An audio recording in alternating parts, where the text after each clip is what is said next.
You analysis and insight into the Crimson Tide. Your Crimson Cover hosts, John Copeland, Mike Parker, and Chase Goodbread. Sponsored by Burnham Hahn.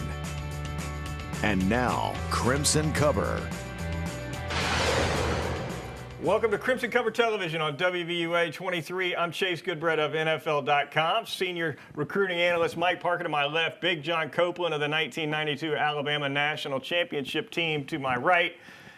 Breaking down another week of Alabama football. The Crimson Tide, of course, rolls to 6-0 on the season. We will recap the big win over Arkansas. A couple of injuries springing up, some serious, some not so serious. We'll touch on those as well. A little bit of recruiting news. It's been dry of late, but Mike will have some of that for us.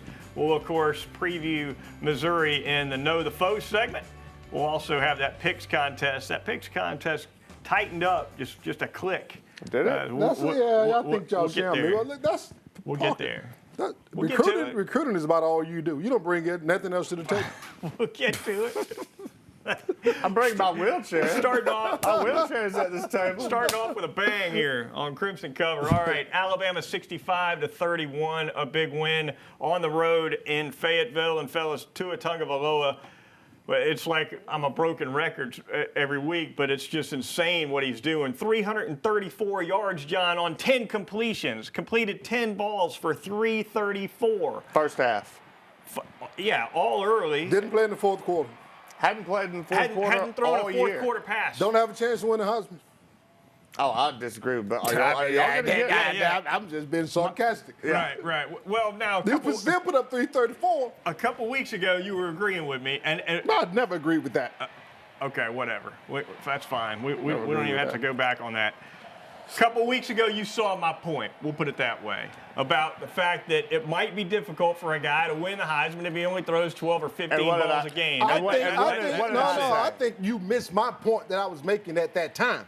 Okay. Because, I've always thought he had a chance to win the Heisman. I think me and Mike both have said he's always had a chance to win the Heisman. I think my question about it was pretty darn legitimate in September, early especially. But now that we're into October and he's putting up yardage and touchdowns like somebody throwing 40 There he balls go, a game. backtracking again. I'm not backtracking. Oh, we're not allowed to bend our opinions a little bit on Crimson Cover? I mean, if all I got to do is admit I was wrong, I'll admit it. I was wrong. But you're always wrong. Okay. I mean, that's nothing new. All right. What? He's come with a hammer on you out of the gate and then one on me out of the gate. Is that surprising? I came to pick a fight tonight. Look, couple rabbit punches. Those are rabbit punches, too. Look at the boots he's wearing, man. I mean, he came to kick the curb, but look. Tua is completing 75% of his passes. Me and Mike will finish the segment out. You can take the segment off. Listen. 75% of his passes. Your pay. The guy's thrown 0 interceptions, 18 touchdowns, and doesn't even play in the fourth quarter. I mean, what he's doing and what these receivers are doing is nuts. He's got the best receiving core. He's got the best running backs. Irv Smith is lighting it up. Two catches, 123 yards, and a touchdown in the first 5 minutes of the game. We got a tight end now. Doesn't see another ball, but still a huge game. And I'm going to give our offensive line a little credit. I've been kind of rough on them, but I think they're playing better. They've only given up, I think, 2 sacks all year long. Irv Smith, Chase, is the real deal. Yes, he is. Looks I like special. this kid. Yes, I like this kid. Just his movement, his body language.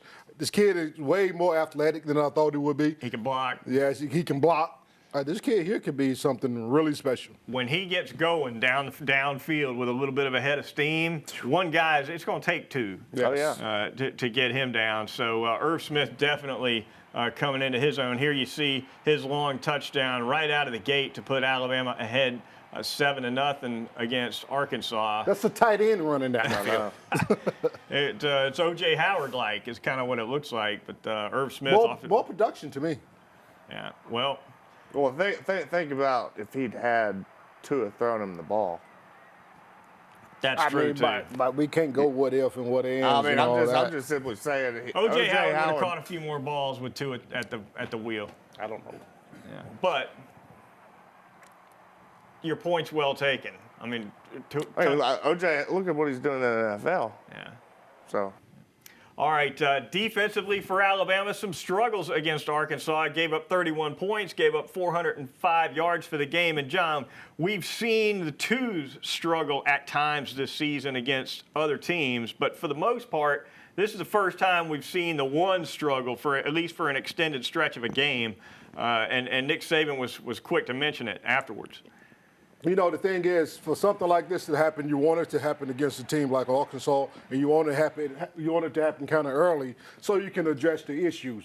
You know, sometimes when you've been as good as this defense has been over the years, you get a little bit complacent. You get a little bit entitled. So I think they're going back to the drawing board. I think they're going to start holding people accountable, and I think you'll see a different defense going forward. Got some injuries to update in the next segment, but before we close out this one, Mike, we'll mention the biggest one certainly. Trevon Diggs officially now out for the season with a broken foot. Your thoughts on the impact on the secondary? It is huge. You know, I wasn't big on Trevon Diggs before the season started. You were. I remember that. But that height and length, you know, it's hard to replace. Yeah, very tough. And, you know, I'm guessing Savion Smith is the next man up. And, you know, he was the one that got burnt the first play of the Ole Miss football game. Hadn't been a starter since then. So, I hope he can live up to the billing. But losing Trevon Diggs is huge. Had a lot of length for that position, John, which is getting bigger and bigger in this era of back shoulder throws and all the fades you see in the red zone. The 5'10" corner starting to disappear, and yes. Trevon Diggs is a guy who's taller and longer and can play that game. Yes, and we talked about that years ago, that the receivers was getting bigger and eventually the corners would start getting bigger. You know, I think when you think about Alabama and this football team going forward, I think the biggest issue of this football team is injuries. If they can't stay healthy, then they're going to have an issue down the road. It's going to do it for this segment on Crimson Cover. Stick around, though. Plenty more to get to when we come back.